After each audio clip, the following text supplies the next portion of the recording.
the past year or two, I've been working with more and more light and white backgrounds, and I have made quite a few mistakes, and I want to share some tips with you to help you not make the same mistakes that I've made. We spend a lot of time working on our quilts, and we want to do as much as we can to ensure that the end product is one that we're pleased with. And we also want to be sure that our quilts maintain a certain quality over the years that they are used. So today I'm going to be sharing 11 tips with you when working with light or white background fabrics. Now the first one is to pre-wash your dark colors. Colors like black, red, blue, dark green, purple. And the reason I say that, I have some examples here that I want to show you on why I think it's important to pre-wash. And there's a product called Retayne, and it is a color fixative, and you can pre-wash your fabrics, soak them in this, and it will keep the colors fixed so that they're not going to bleed out later. Now, I haven't used this very much, but I'm going to start using this more. I have a quilt friend who uses this a lot. She makes a lot of quilts of Valor's, and she uses this product a lot, and she's had great success with this. In fact, I just recently talked to her, and she said that they don't bleed. Those dark reds and blues are not bleeding once this product has been used. Now, I have a couple of examples here I want to show you on how colors have bled. Now, this is a quilt I made for Wes, and I make quilts to be used, so this quilt has been washed quite a bit. Now, the last time I washed it with, I think, 2 or 3 color catchers, and when they came out, they were dark gray. They were this color right here. And I could not believe how much color bled out of this when it was washed. I was so thankful that I put the color catchers in. But let me show you here how much these colors have faded. You can see how much darker this one is than this. The difference is incredible. In fact, this here and this here, they look dingy, they look dirty, but this quilt is clean.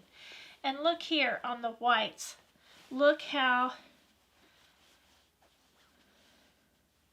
darker this color is now than this bright white. And I do believe it's because the colors have bled. So tip number 1 is to pre-wash your fabrics before you wash them. And if you're interested, you can definitely use this product called Retayne. I'll put a link for it in the description below if you are interested. I got mine off of Amazon. And you'll have to follow the instructions on the product label. Now, let me show you another quilt. Now, this quilt has not bled yet. It kind of looks like it has here where these are. These look a little pinkish, but it's pretty consistent throughout, so that could have just been the color. But I'm concerned about these reds right here. These are Batiks, and I did not pre-wash these Batiks, so that could possibly be an issue. This quilt has not been washed, and I'm not sure it's one I'm going to wash because I am concerned about these dark colors, all these reds that I did not pre-wash, because I typically do not pre-wash fabrics, but I am going to start pre-washing those darker colors that I mentioned earlier. Now, my tip number 2 is to pre-starch your fabrics. And the reason I think it's important to pre-starch when you're working with light fabrics is because it helps reduce fraying. You can see in this quilt, in this block right here, there's just no fraying. But in this block that I did not starch, you can see how the fabrics are fraying. You can see here how they're fraying on the back. And this blue it's going to show through that light fabric on the front if it gets trapped in there when quilting.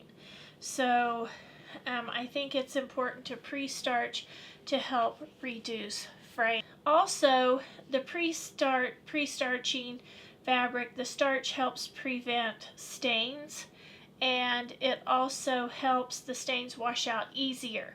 So say you get some chocolate on your quilt, if you've pre-starched it, you have a better chance of that stain coming out and doing less damage if you have pre-starched it, because starch coats the fibers of the fabric and protects it. It kind of seals it, especially if you starch heavily like I did on these and like I have started doing. So that's another reason to pre-starch. Now the third tip I want to share with you is to protect your quilt and fabric from stains. So that includes keeping your surfaces clean, your cutting mat clean, your ironing board clean, your iron clean. In fact, I have a little bit of stuff on my iron I noticed just a little bit ago that I need to be sure to get off so it doesn't get on any of my fabrics. Also, you want to be sure your machine is clean. So if you've just oiled your machine, you have got to be sure that all that oil is up off there, especially when you're working with light colored fabrics. Now, really, you need to be careful with any fabrics, but especially when you're working with the lighter fabrics. And you have to be careful when eating or drinking. Now, a lot of people say don't eat or drink in your quilt room, and that is a good practice, but I'm not sure that everybody does that. I know sometimes I eat in my quilt room, and sometimes I do drink something in my quilt room. I try not to eat in there very much, but sometimes I do, because sometimes I'm not quilting, sometimes I'm just watching TV in here. So I do eat and drink in my quilt room. Now, I want to know in the comments below, do you eat and drink in your quilt room? I bet more people do than not. It's not a good practice, but sometimes we do it. And when I do drink in my quilt room, I try to use a non-spillable cup. The next tip is to press your seams open.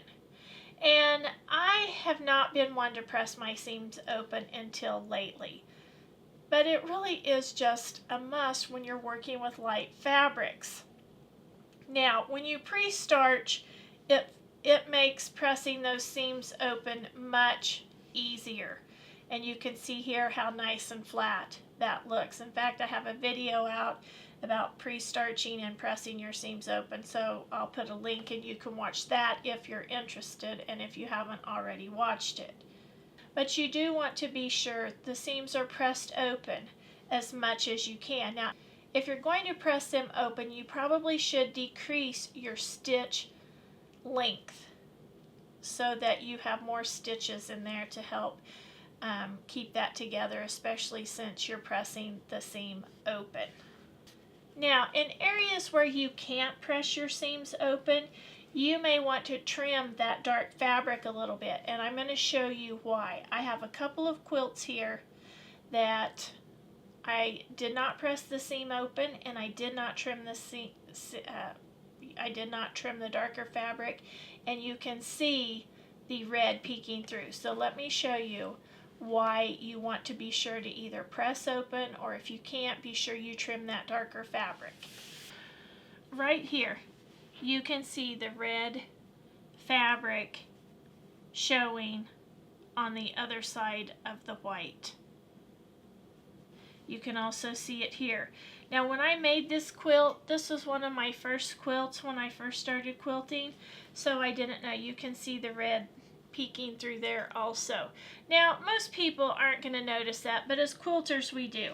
And right here you can see a bunch of red threads, and you can really see the fabric, that red fabric, showing through there. Can you see that right here? You can really see that red through that light fabric.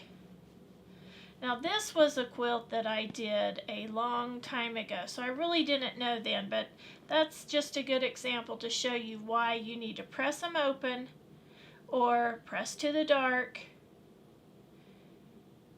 or if you can't do If you have to press to the light, be sure you're trimming that dark fabric back so that it's not peeking out over the light fabric right there. Now, that was a quilt I did a long time ago. But here, I wasn't being careful and I got in a hurry, and you can see the dark color showing through right along here. And again, most people aren't going to notice that, but I do have to say it's kind of bothering me. And you can see here, it almost looks like a line right there where you can see that dark blue peeking out through there. Now, if you have any tips on working with light or white fabrics, be sure to include those in the comments below. If you're enjoying this content, please hit the like button, subscribe if you haven't. Please share with a friend, but always, always leave those comments. I love to get those comments. Okay, so let's continue on with some more tips. Now, the next tip is to be sure you clean up the back of your quilt. All these threads are going to need to be trimmed off. I'm not going to pull on that, but before I take this to the quilters, well, that came off. I will trim all of these off. These are going to show through on that white fabric. So you do have to remember to clean up the back of your quilt before you take it to the quilter. Okay, the next tip, if you find those areas that have a bunch of red threads showing through, you can use a thread pick. This one's put out by CLOVER. It is called the Soft Touch Thread Pick, put out by CLOVER, and you can use that to remove some of the threads that get stuck in there between the top and the batting that show through and bother you until they're removed. So if by chance after it's been quilted you notice a thread that's been caught up in there, you do have the option of removing it using a thread pick. There's a red thread right there. I found several in this quilt, and I'll be able to just use this to get that out of there. I have a video out on that too, which I'll put a link in the description below so you can watch that. The next thing you want to be careful of is the selection of your batting. Now, when I use a white background, I want to use white batting. Now, you also want to be sure you're using a clean batting that does not have specks in it like this Warm and Natural. Now, I like the Warm and Natural batting. I've used it a lot, but you don't want to use this on white fabrics because it's going to show through. And using, even if this was just a cream color and you put it in a quilt that has white fabric in it, your fabric will look a little, the white will look a little duller. So let me show you why you don't want to use that fabric that has those little seeds in it. When I went to have this quilt quilted, I had the quilter use Warm and Natural. I didn't even think about it. It's one of those things I didn't know that I learned the hard way. When I picked up my quilt, I could see all these little spots on it. There's one, there's one, there's one. They're all over this beautiful quilt I made, and I had made this for a presentation. So these little things showing through, at first I thought something was on my quilt. That's not what it was. It is these little cotton, these little bits of cotton hull showing through. So you want to be sure that you are using a clean white batting like this. Now, I told you that you needed to clean up the back of your quilt. You also need to clean up the batting, because batting is notorious for picking up threads. You can see these right here. There's two red ones, there's a little white one. So you're going to want to be sure you clean all the threads up off of your batting.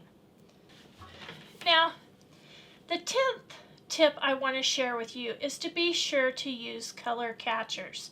Now, I told you about the quilt that I washed, Wes's Fireman quilt, and how I had put 2 color catchers in there that came out gray. I wish I had put more color catchers in there. So be sure, even when you're not using just white fabric, if you're going to wash your quilt, throw in some color catchers and be generous. Throw in 3 or 4, maybe even 5 if it's a quilt that you're concerned about. Now, tip number 11 is an important one, and that is just to slow down. Now, I knew better in this quilt. I had been quilting long enough in this quilt, because I just made this last month, I believe. I knew better than to not press those seams open. And I should have been being more careful when I pressed to the light to make sure to either trim those dark colors back or to press the seams open. So, you know, just slowing down will really help us prevent some of those mistakes that, you know, can really mess up our quilts. Those 2 quilts that the red's showing through, it's going to really bother me. I don't think the quilt's absolutely ruined, but it's certainly going to look better longer it would certainly have looked better longer if I hadn't forgotten to do that. Okay, so I hope you've enjoyed those tips today, and until next time, have fun.